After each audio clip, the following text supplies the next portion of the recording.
The word quantum derives from the Latin word for amount, so that if something is quantifiable, it means that it can be measured.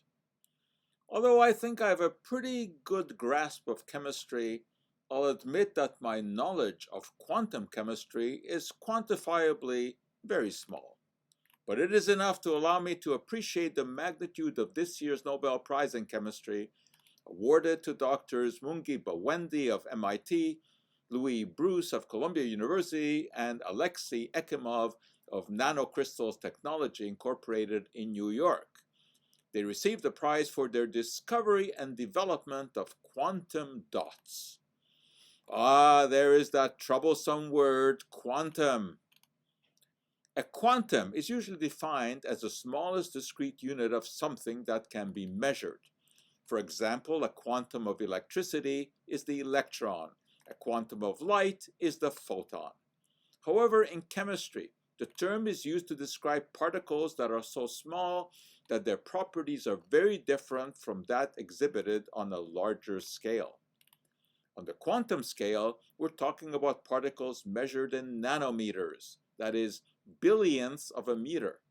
On this scale, gold, instead of its usual yellow color, becomes ruby red.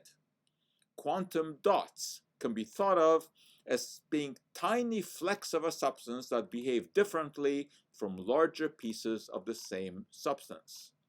In this case, size really does matter. In the Middle Ages, there were arguments about the number of angels that can stand on the head of a pin.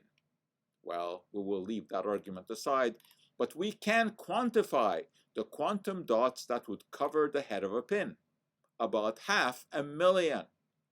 And these quantum dots have some amazing properties. They can absorb light of one color and emit a different color, with that color depending on the size of the particle. This year's Nobel laureates were recognized for explaining this phenomenon and for developing a technique to produce quantum dots. Lest you think that this is only of academic interest, it is not. If you have marveled at the accurate bright colors of a QLCD television screen, you should know that the Q stands for quantum dot. They're also used in computer screens, lasers, and solar panels.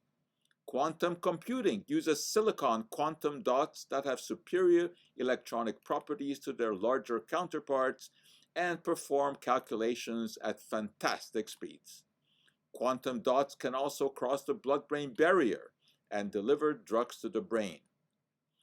There's yet another bonus that comes with awarding the Nobel for quantum dots, one that science communicators will appreciate.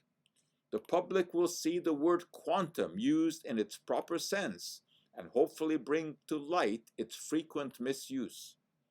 Health guru Deepak Chopra speaks of quantum healing. I would think you would want macro healing, not quantum healing. Another bit of Chopra wisdom, quote, "Viewing your body from the perspective of quantum physics opens up new modes of understanding and experiences the body and its aging. The practical essence of this new understanding is that human beings can reverse their aging." That's a quantum leap of nonsense. Another misuse of the word. This isn't a quantum leap, it's a giant leap of nonsense. The James Bond movie Quantum of Solace makes a bit more sense, since it refers to the small amount of solace that comes from taking revenge for the killing of a loved one. And now for the final correct use of the term.